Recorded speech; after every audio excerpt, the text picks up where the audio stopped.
Hi, welcome back to my studio. In today's video, we're going to do a floral arrangement.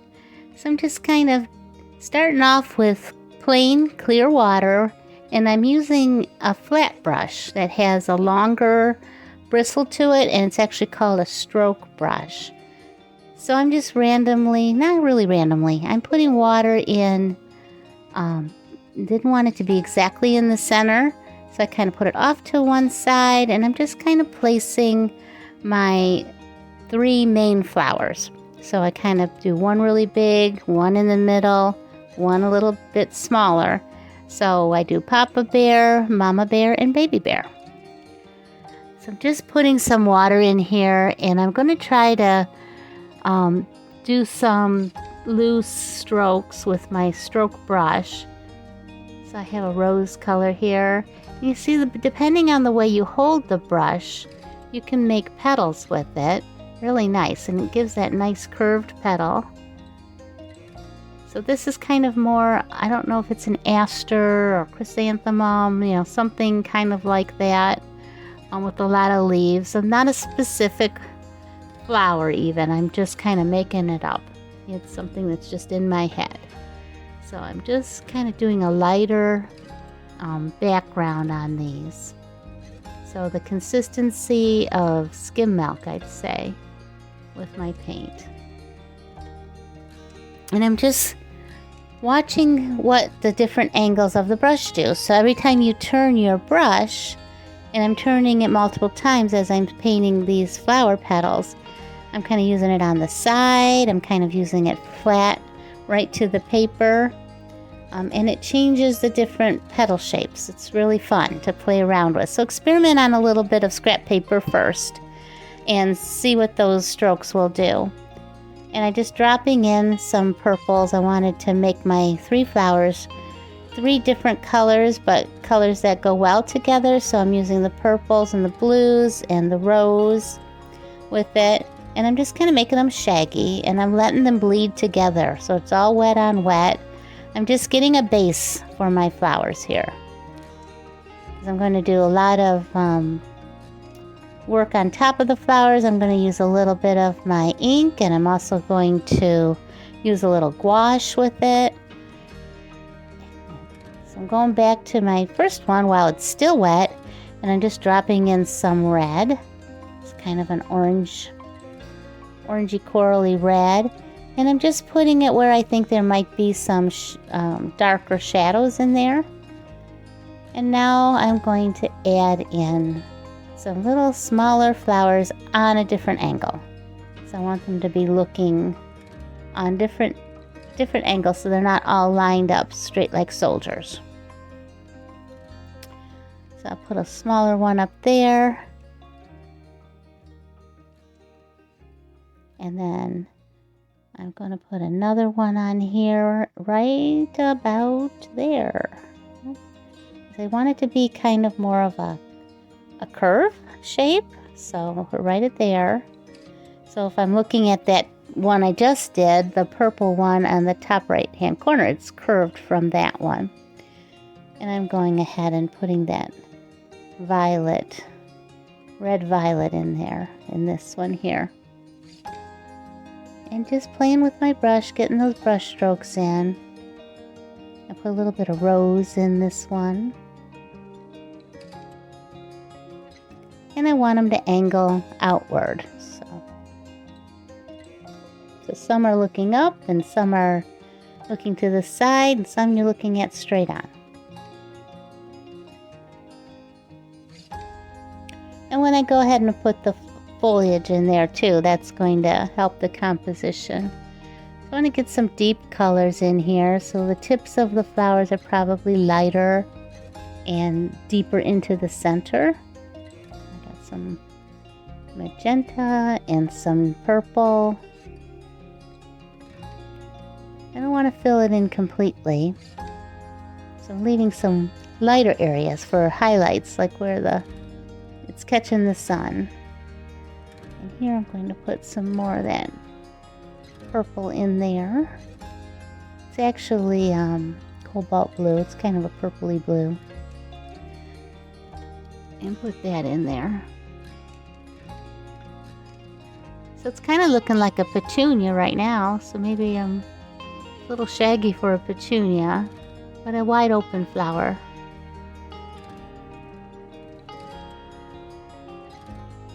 Keep dropping in some different colors, and then I'm watching them as they dry. See what they're going to do. So this is all wet on wet technique. Some red violet in this one.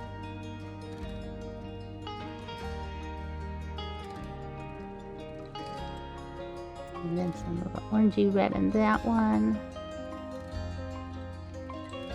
Concentrating the darker color towards the middle and lighter as it's coming out to the edges. And now I'm going to take my toilet tissue and just blot up some of that water because it's getting really wet. And I got the fan on, it's blowing here, so I gotta try to control that so it doesn't flip all over the page. There, and when you pick that up, it changes quite a bit, but you can still move it around because it's wet on wet. So now I'm defining a little bit of those flower petals with the edge of my brush. I'm just using the edge of the brush here. Kind of make some shorter spiky strokes so that it looks like a whole bunch of leaves just kind of curling around the center.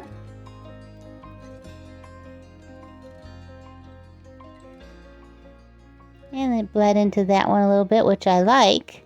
I just want to define that edge a little bit more. And I'll just bring in a little bit more red and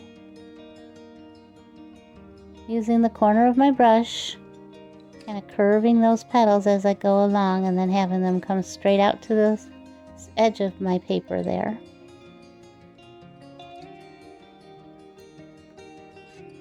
And doing the same thing with the rest of them here.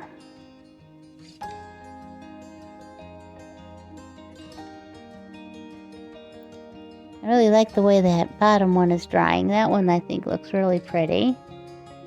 And as they dry and the paint settles into the paper, it changes a bit. So you never know what you have until it's completely dry.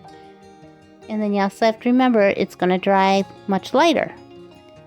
So I want all my flowers to be different colors, but coordinating. And I use that flat brush, you can see me turning it there, using it flat to the paper, using the edge of the paper, and that changed what the petals look like. So when you use it flat like that, it makes a wider petal, a more open petal.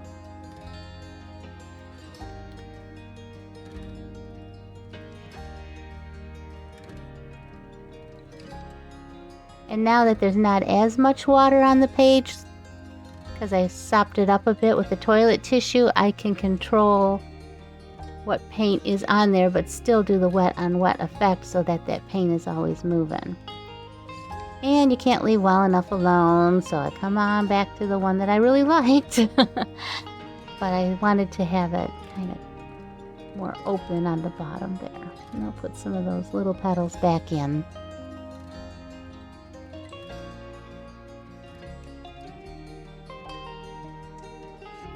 And I like to leave some of the outside edges lighter so that there's just a little bit of the flower petals popping out there. It gives it more of a layered look.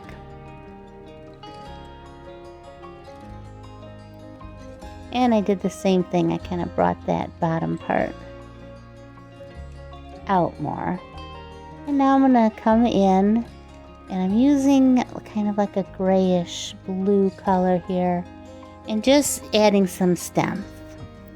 So I'm trying to kind of veer away from my normal color palette of all the blues and greens that I normally use and bring in some more natural colors with this. So just drawing in some stems, and I am using indigo. That's the name of the color, and these are my Mission Gold by Magello watercolor paints. And I'm also going to put in some branches of leaves, small leaves.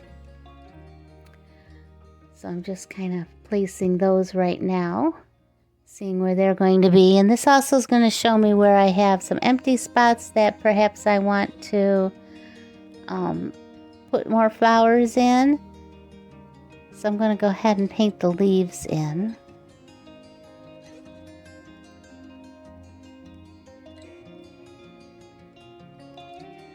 And I'm going to put different types of foliage in here. So this is just my first one. So I'm using the side of my flat brush, and I'm just doing kind of 3 strokes, one on each side and one down the middle, because I kind of want that pointy almond shape for the leaves. And I'm adding some a little bit darker here and there, and if it bleeds into the other ones, I like that. So that's intentional. You can see 1, 2, 1, 2. Sometimes you gotta put a third one right in the middle. You can always come back and shape it as you go. That one's a little darker. And even darker yet up here on the top.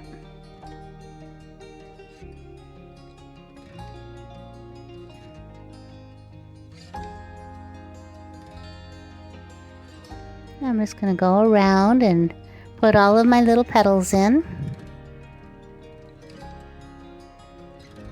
It's fun to experiment with different colors. It really can change the whole look of the painting. Where this one's going to be a more subtle painting. So I'm using the indigo is almost like a blue-gray. So a color that's not natural in leaves, but instead of the green, but I'm sure I'm going to add some green too, because that'll look pretty. And I'm kind of looking at how my flowers are drying here, and they're going to need a little bit more definition. I didn't really do the loose floral style where you add a little water to the edges and let it bleed out. It is going to be more defined. I don't know what the style would be called. It's kind of more like a old world style that I'm thinking about here. So I'm going to put some gouache on top. That's what I plan on doing.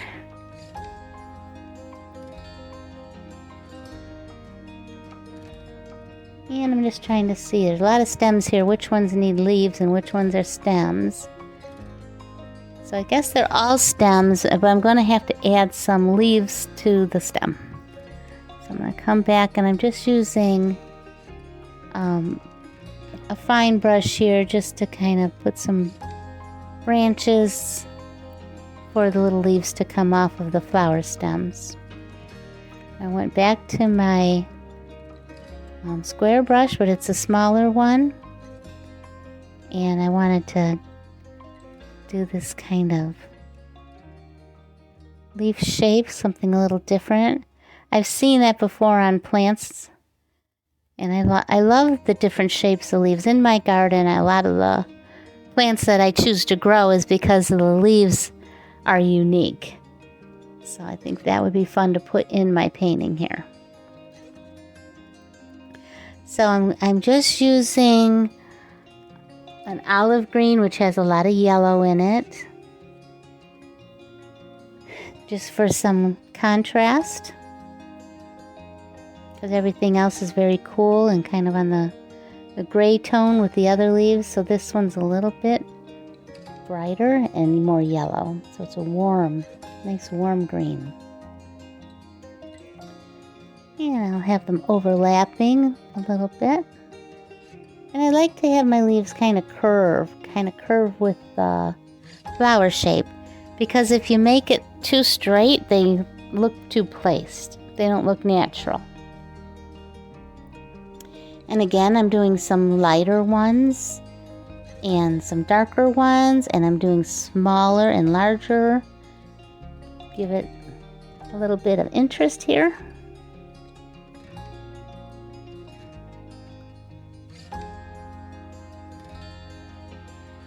And curving those little branches of leaves around the flowers.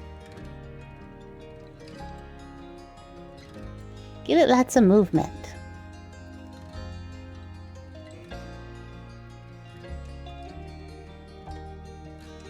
overlap some of the other things so it doesn't look too bland.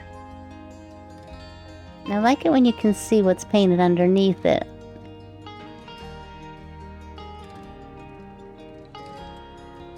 Add another one right about there.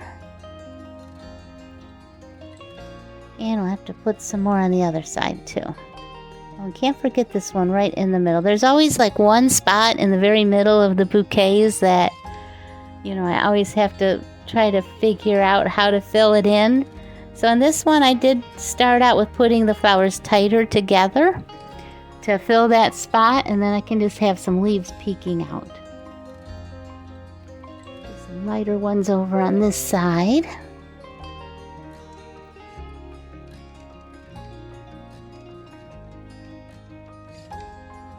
And curving them around the flowers. So they're not all going straight up. So, you know, kind of envision that the stems are fine so that the weight of the leaves would bend the stems. That's what we're going for here.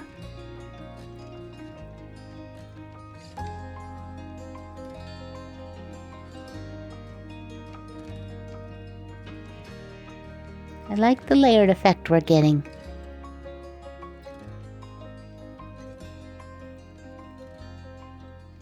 Just layer one right in there. And come back to the top. And I'm just kind of looking here and there. Where should I place a flower? Where will it add to my painting? So you don't want to get it too cluttered so you can't figure out what's what. So you want to leave a lot of empty, airy space around them, especially with these delicate little tiny leaves. So I'm looking as I go. So as you can see, I didn't draw anything first. I just am bringing this out of my head. Just a very natural, creative process here. And I think one right about there. Better put some paint on the brush. That didn't work. A very fine stem there. But let me see. I'll get the leaves in first and see what I need to do there.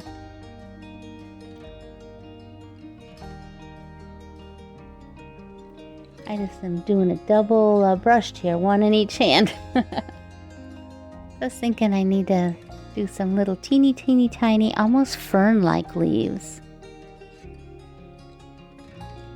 So this color has a little bit more blue in it. This is the Prussian blue. This one kind of looks like a denim blue to me. And all I'm doing is making prints with the side of my brush. So I'm turning the brush to either side of the stem and just pressing down and let it make a print. Maybe put another one of those right here in between because there's like a little bit of an empty space, but I don't want to put too much in there. Whoops, got pretty dark there. That's okay. We'll put another bolder one in there somewhere.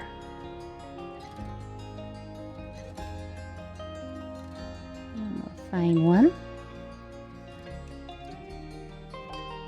So I'll put the little prints just going up one side of the stem and then coming back on the other side. Just pressing down with using the side of my brush. So up here I really got that stem pretty dark, so I'm going to make the leaves a little bigger.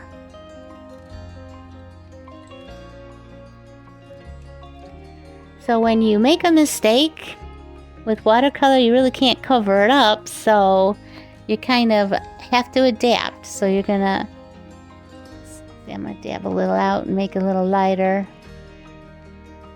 But I'll put my stem back in there so I can make it a little bit better and by dabbing it out, but it's still bigger than all the rest. But that's okay. Nobody probably will notice but me. And now that I've told you, you know. If I say to be a good artist, you have to be able to readjust. You know, you're going one course, you think this is what I'm painting, and then something like that happens and you have to go, okay, let's make it look intentional. So you have to adjust. So don't get upset. Just adjust. Just make it into something different. So maybe over here, I'm going to put those little leaves just a little bit bigger than I started out with the ones on the right side, kind of blending it all in then. And I'm just taking that fine brush and just putting some stamens in the middle here. And I'm using Payne's Gray for my stamens. And I put little dots on them, so now they're kind of looking like a poppy. But a lot of flowers have little clusters of stamens that pop out like that.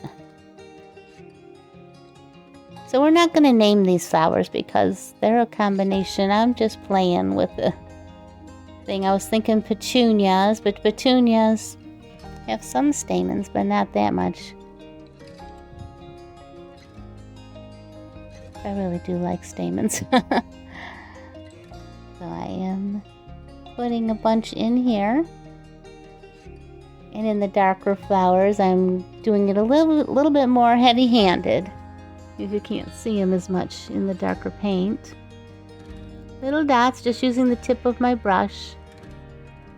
Making little dots, dot, dot, dot.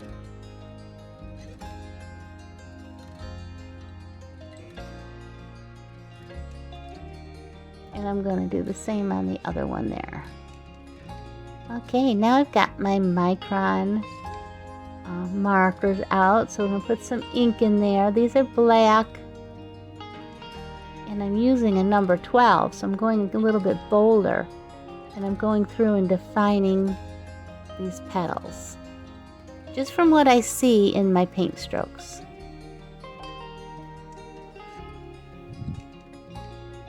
And I'm going to put in a little bit like where the folds would be. So now it's becoming, very illustrative rather than brush strokes. You're going to see the illustration on top more than you will the brush strokes. So the brush strokes are just there to kind of guide my illustration. So whatever I can see in there. And now the whole painting is totally dry. So you gotta wait till it dries really good before you can put the ink on it, otherwise the ink will start moving. Now I'm gonna come back with some more paint and fill in some of these folds that are in the petals here.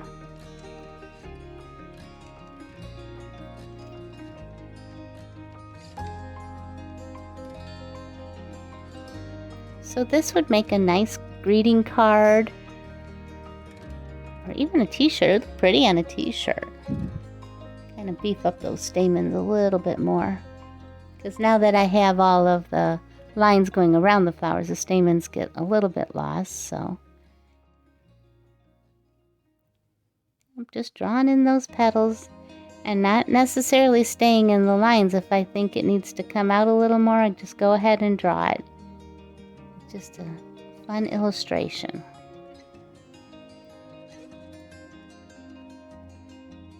These are relaxing for me to paint and draw on top of my paintings. I really love doing that. It gets me warmed up kind of for a more serious painting.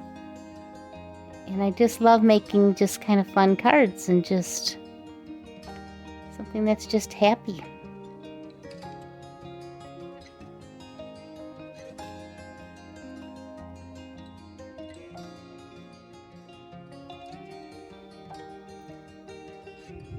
If you're not sure of what, the flower petals should look like, it's really fun to look in coloring books and in on the internet, just to see how other people have done it. And these would be good coloring book, if you just had the outline of it, and then you could go ahead and put whatever colors you want in that. That's a good idea. I might do that. Make some coloring books. What do you think? Would you like to see coloring books? I have some friends that do the adult coloring books, and they make some really pretty paintings, and the one even made like a sunscreen out of it for her car. She had a company make it for her. It looks really nice. It's something unique to her. So let me know in the comments if you'd like to see adult coloring books like from my paintings. I think that would be a fun project to work on.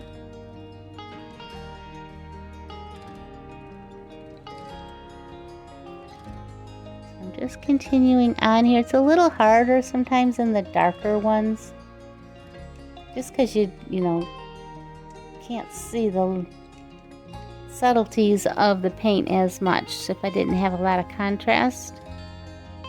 So I'm putting like more layers in this one. Layers of petals, like I did in that first one I started on. There. And I'm thinking I want to come back with some paint, so I'm almost kind of outlining where I'm going to add more paint. I'm going to go ahead and do the same on all of the leaves here. And I'm going to go ahead and draw that center crease in the leaf.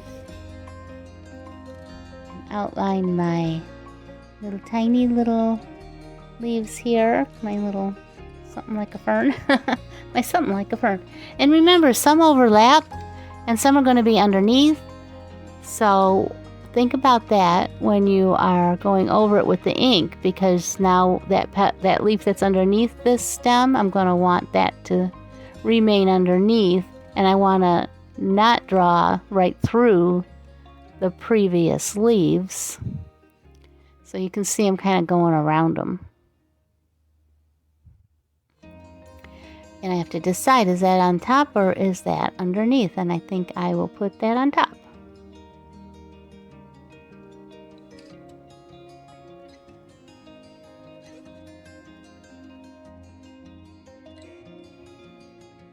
And here, this green leaf will be on the top.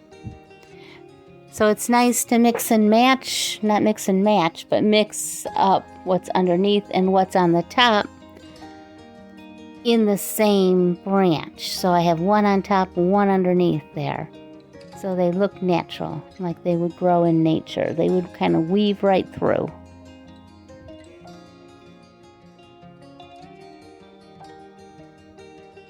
So got to think about that a little bit before you start drawing it in.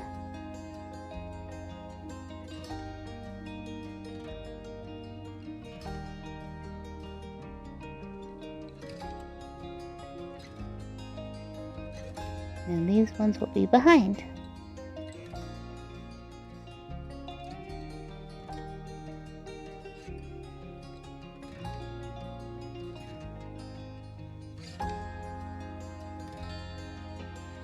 This would make a cute tea towel too. So on my website, you may or may not know, I have merchandise that I have print on demand, which means that you order it on my website. Your order goes to a company, they make it, and then they ship it directly to you, and you pay them, and then they reimburse me. So I like that, because then I don't have to do all the shipping, and I don't have to stock an inventory. So this is a really good plan for somebody who's just starting out in merchandise, so you can see what things people are interested in, and then you can invest in having them made for you, you know, so many t-shirts and so many sizes. It can really add up to a lot of money invested, and then if they're not popular, you're kind of stuck with the merchandise. So print on demand is really fun. I can have all kinds of stuff made from my paintings, and I have my husband working on that for me. He designs them all and puts them all on my website for me. That leaves me being able to just paint and do what I like, and he loves computer work, so we're both happy. But yeah, check out my website, and you can see what we have as far as merchandise. We have towels and shoes. I have some really cute high tops that have my floral paintings on there, and every time I wear them I get stopped and people ask me where to get them. I have t-shirts and tote bags and really cute little dresses. I've been selling a lot of the little dresses. The golfers love to buy, you know, the sleeveless dresses, but they're really cute for some of these fancy golf courses, and I've been selling quite a few of those. You kind of look dressed up and you have something unique that not everybody has. They make great gifts too. I have one customer who bought 3 of the same dress and gave them away as gifts to her daughters. All kinds of stuff on there, even flip-flops. So my husband periodically adds a few more things, so keep checking back.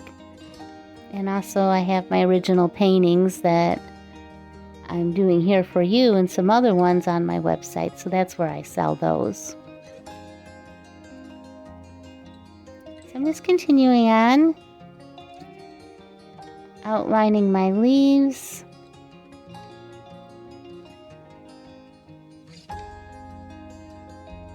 There's that stem.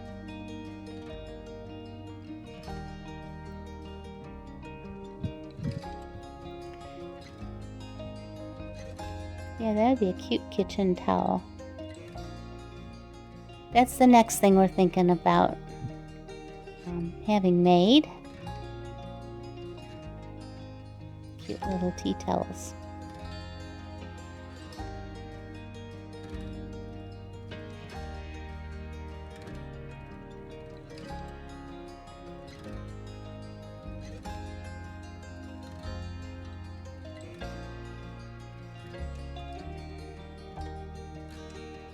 Just let you enjoy the music and watch here.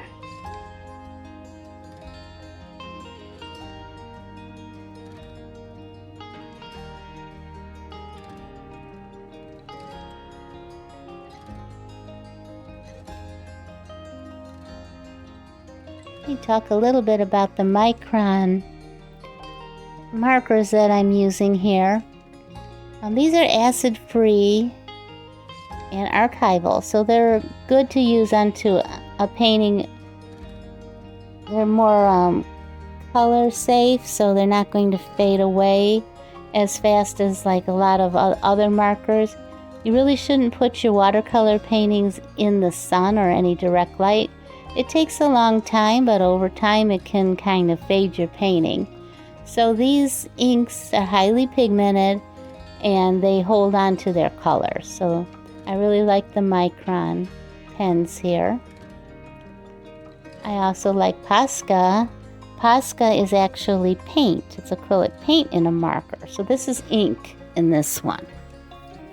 And they have a nice hard nylon tip on them so that it doesn't wear down. It always is nice and sharp. And they come in different colors also. I tend to really like the black. I use these a lot. So they're called micron. And I just get them off, you know, like at Walmart carries them, and so does Michael's and Hobby Lobby.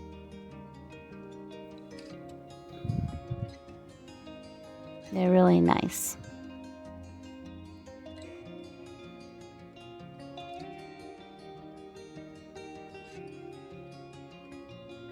Now Sharpie carries some paint pens also that also have the acrylic pen in them. There's all kinds of brands and they're all good. I like the Posca. Those are the ones that, you know, also have a nylon tip to them, so the tip always stays very sharp for the life of the pen. So do the microns. Almost done here. One more.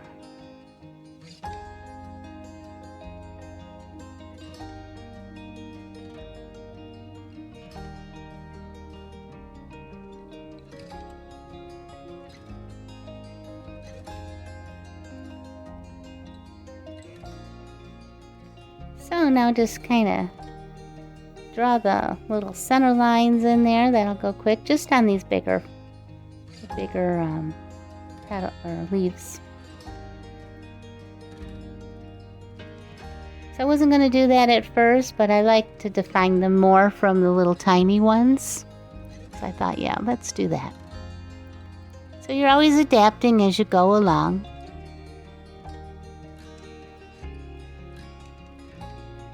And that makes them separate from those smaller ones, because the colors are similar. They're not the same, but they're similar, so you can define them a little bit here.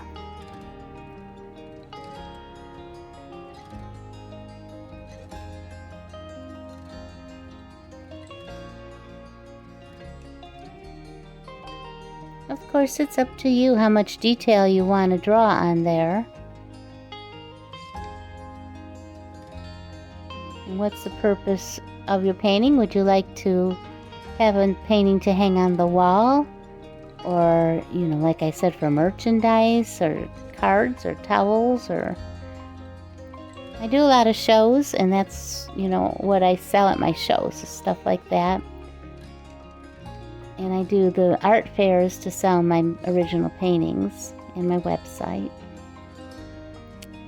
Just taking a look at that and seeing what else do I want to do. Now I could define them a little bit more by just adding another layer of that same color on one side of the leaf. I think that would look good, so that's what we're doing here.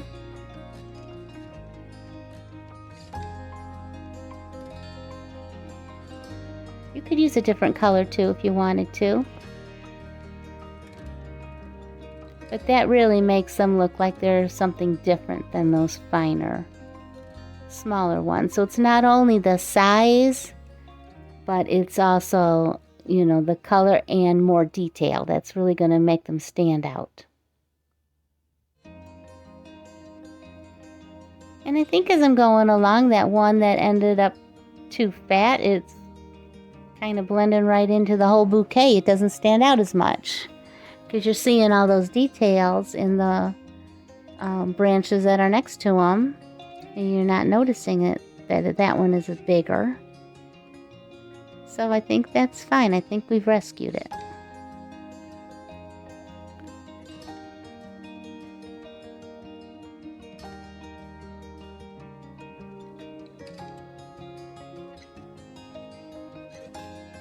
Gotta get a little bit more paint on my brush. And you can see on that one side I kind of messed up when I put the line in the center. Really missed the tip of the petal, but this will help when I put this paint on there right there. Yep, that filled it in. Now it's gone. Adapt, adapt. Keep adapting as you go along. And I like that idea. I'm wondering, should I do that to the green leaves too? I don't know. Will it make it too busy? Let's see.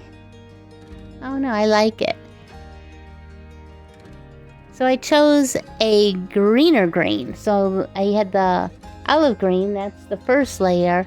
And now I'm using hooker's green, which is kind of almost Kelly green. And I'm putting that in there, bring a little bit brighter green in there.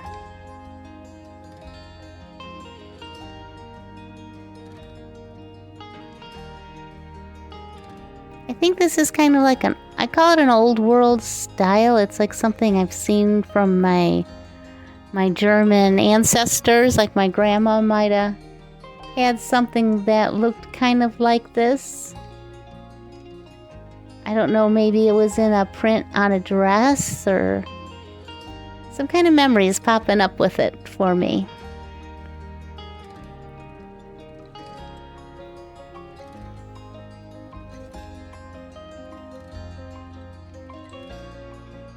Just doing the one side, and I'm trying to keep the lighter side up towards the top. When they go straight up and down like that, you know, you can't really tell, but since that would be the lighter side on the one following it, it made sense to put it on the right side.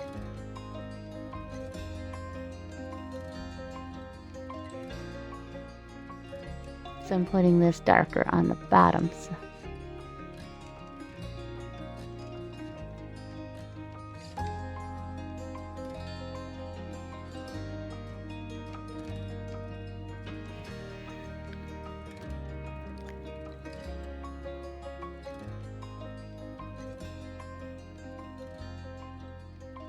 I probably should have put it on the other side, but since that flower might be casting some shadow on that one there, I put it on that side. I'm not sure where I should have put it. I think it looks okay. It looks fine. Yeah. I forgot to put the darker one on these ones. Let's go back and put a little bit darker of that gray blue.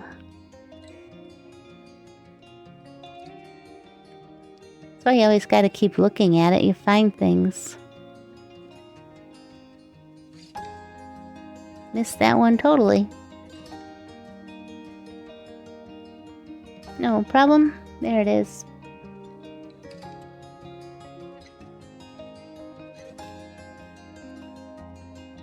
I missed that one too.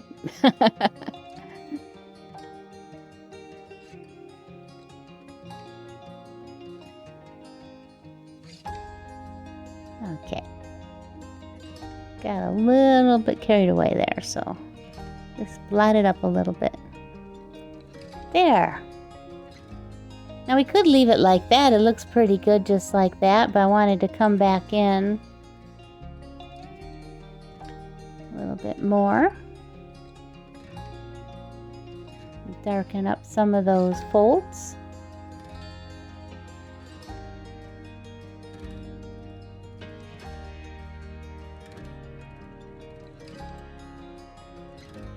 It would be a cute pattern for a little skirt.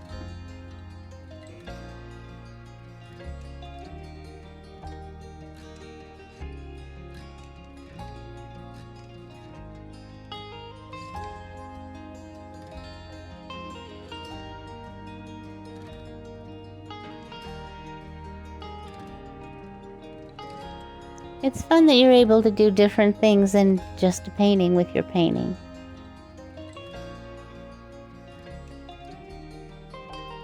And that looks good. That kind of finds that edge. Make that whole thing dark there. The edge of the rose flower.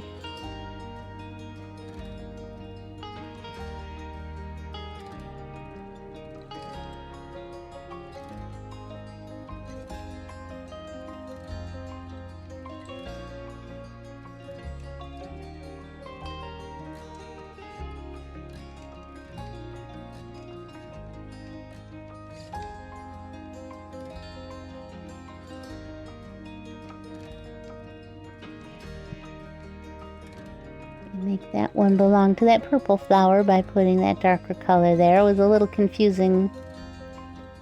Now I'm coming in with that deep rose.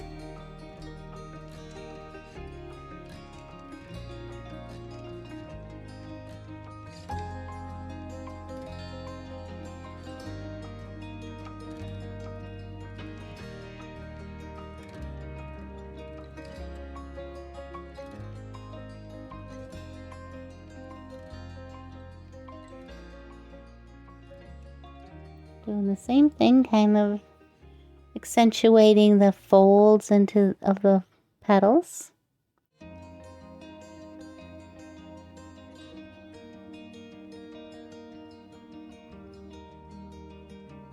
Kind of almost making a striped look. Do you love striped petunias? I love striped petunias. They are so happy. Reminds me of that, but it's more like a zinnia now, I think. Striped zinnias? Zinnias? Maybe that's because I know it's something I've seen. It's something in my head. Maybe it's a zinnia. My mom used to grow those.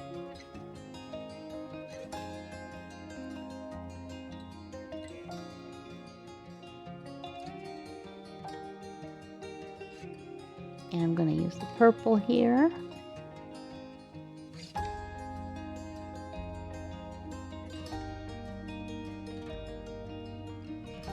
And whenever you put dark next to light, it brings that dark forward.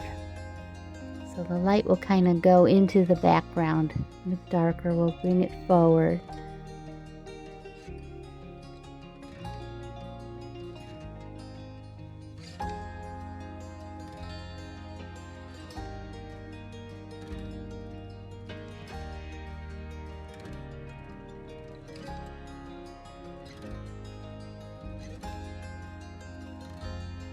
I have to be careful here because I don't want it to be exactly the same value as the one in before it. Keep them separate.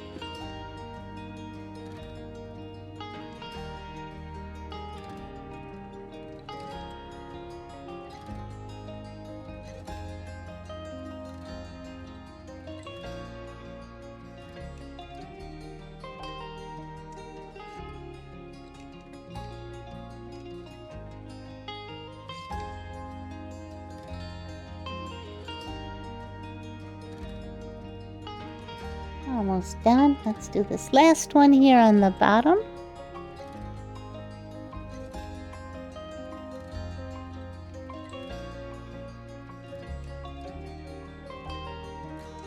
Put that red violet in there.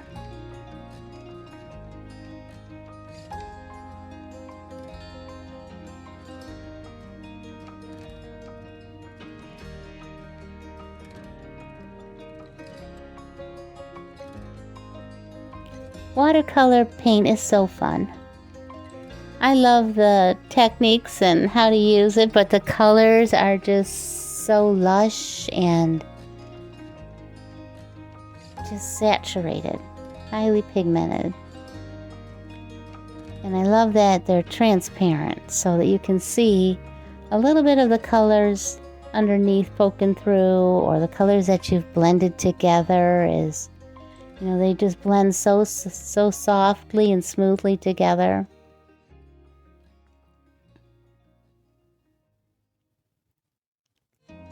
This is the bleed proof white. It's almost like gouache. It's considered a white watercolor. I was going to use gouache, which is an opaque watercolor. It's kind of chalky, but it's acceptable as watercolor. I'm just going to I was going to highlight some of these leaves, but I'm kind of liking the whole almost outline effect, using more than just little outline or splashes here and there of it. This bleed proof white is very dominant, so you really have to consider that when you're painting with it, because it's going to show up, and you can't really paint over it again. It just doesn't do the same effects that you would with your regular watercolor. So this is almost something almost kind of like whiteout in a way. It's like whiteout that you would use when you're typing, or when in the old days. You can tell how old I am now. I don't know if they still use whiteout a whole lot, but whenever you make a mistake, you can put whiteout on your paper. But in this case, we're just, you know, kind of doing this illustrative look on this painting, and I'm not really just using it as highlights. I'm defining.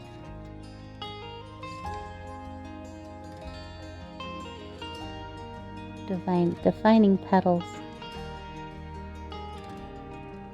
It's making it look more of the zinnia flower, if that's what it is or not. It's the flower in my head, but I think zinnias. That's probably what was in my head.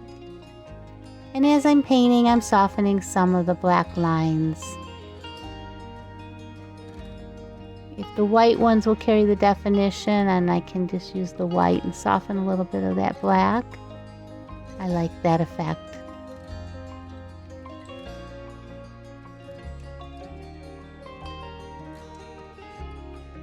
And by putting the white on these flowers, it's making the flowers much lighter.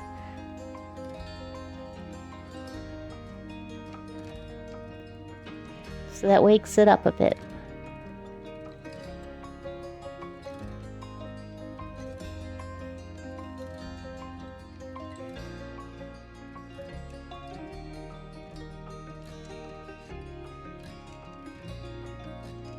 I'm just kind of singling out the petals a little bit, putting a little bit of thicker white where the petals would bend a little bit.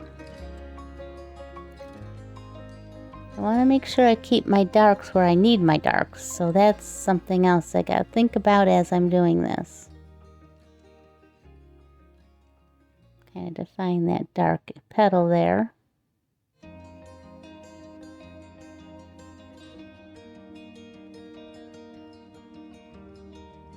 And I'm just using it straight out of the bottle, because if I put that on my palette and it dries, it's really hard, if not impossible, to remove it from your palette.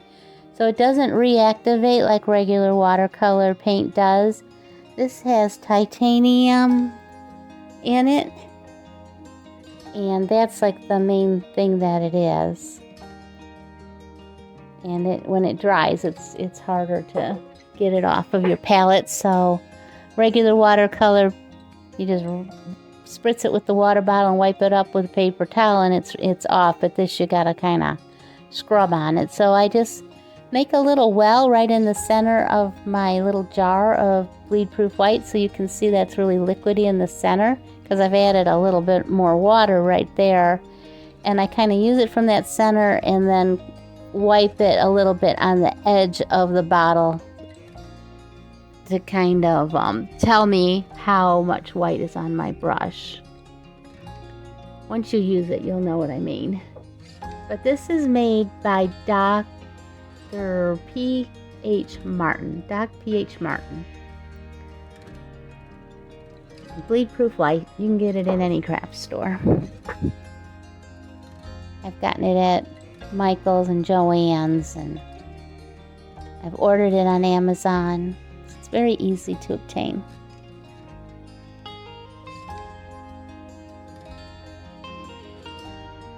But before it dries, it's, water soluble. You can rinse your brush off and get it all out very easily. That's what I like about it. I don't have to worry about it clogging up my bristles.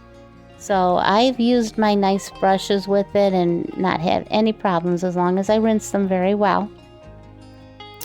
But once you rinse it in your clean water, it makes like a cloudy water. So if you use that water again to mix your watercolors, your regular watercolors, it will cloud up your watercolors. So I always do this last, and also, totally throw out the water that's in my rinse bucket.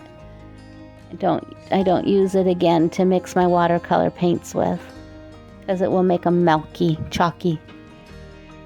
I'm just going back in and redefining and, kind of putting more little dots in there. I like my stamens a little wild. So, because where I've painted it, I painted over the black, so I'm just redefining those stamens. And it's a little bit harder to draw on top of that white. So you can see I have my little blotting paper, toilet tissue there, because it'll kind of get onto my marker, and then I gotta wipe that tip off right away. Otherwise, if it dries on there, I'm never going to use this ink pen again. So I keep wiping it off, because it almost is so thick that it almost scrapes it off on the tip of the marker. So here I had so much there, I just got out my really fine 00 brush and just did it with the brush instead of the marker. I keep calling it a marker. I guess it's a marker, or it could be just a pen, I guess, an ink pen. Either way, you know what I mean. So you can paint over it pretty easily. It's just when you try to go around it with the ink pen. So you can see I'm gotta go over it a couple times, and it just doesn't get as black as it used to be. So there's a close-up picture of my zinnias.